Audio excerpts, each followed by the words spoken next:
So we got to go ahead and give a little bit of an update about this whole situation involving Shannon Sharpe and Chad Ochocinco being sued for $20 million.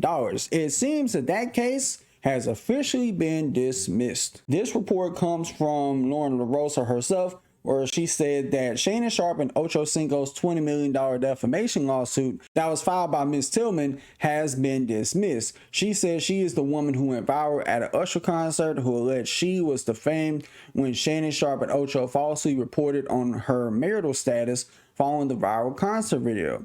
The filing says the lawsuit was dismissed without an award of fees or costs to any party, meaning the court didn't have to award anything, although I'm told a resolution was reached outside of court, which more than likely there may have been a settlement that was agreed upon outside of court. To what value of it, we don't know, but I'm pretty sure it wasn't no goddamn $20 million. And I still stand by what I said originally.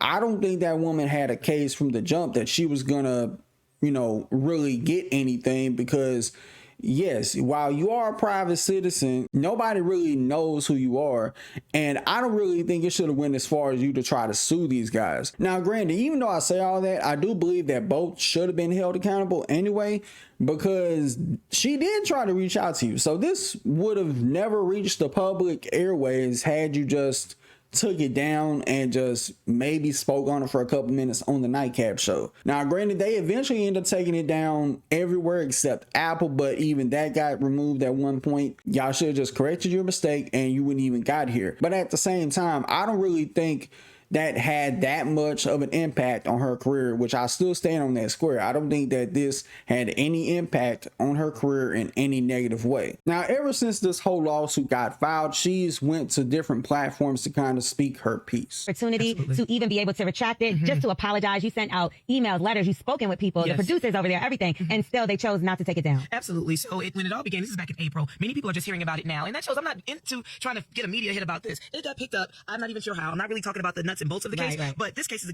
about Shay Media. It's about Pink Deer, the production company that was not fact checking it, or if they did not care enough. I sent emails, I sent letters. Clearly they opened it, they responded because they made it private. They did not take it down, and they didn't take it down immediately. And even as of July 31st, things were still on ways to find it on their podcast, on Apple and their other mediums in which they do it. And this is a multi-billion-dollar industry. And right now, you gave them an opportunity to even be able to. There's no oversight, there's no regulation, and there's nobody calling anyone on the carpet when they're earning tens of millions of dollars for clicks, likes, and follows and through advertisers. They don't have the overhead that you guys have here. They can have two men, a microphone, and a producer that's supposed to fact check, and they're not doing right by that. And as a private citizen, my rights were encroached upon. This is wrong, and something needs to happen about this. And I said, you know what, I'm going to see you in court since they did not want to do the right thing.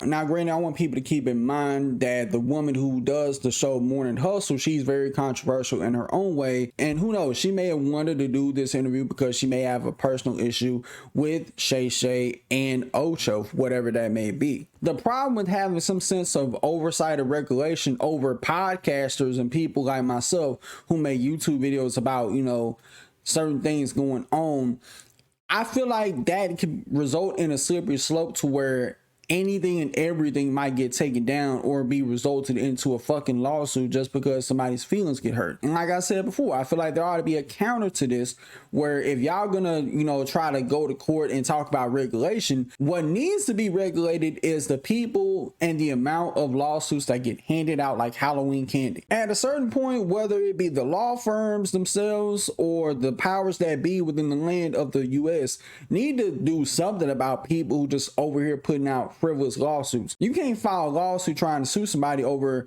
I don't know, you getting a broken fingernail or something like that, and you think you ought to be awarded $100 million over that. No, that's not how this works. You can't sue somebody over a paper cut. But all in all, I knew this was one big old nothing sandwich that really wasn't going to go anywhere, and Auntie here was not going to get her coin. But I would say the thing that kind of had more of an impact on her reputation and her image is her getting on her knees begging for Usher's cherries. But with that being said, y'all let me know what you think about this in the comments below. Till next time, I'll see y'all in the next video.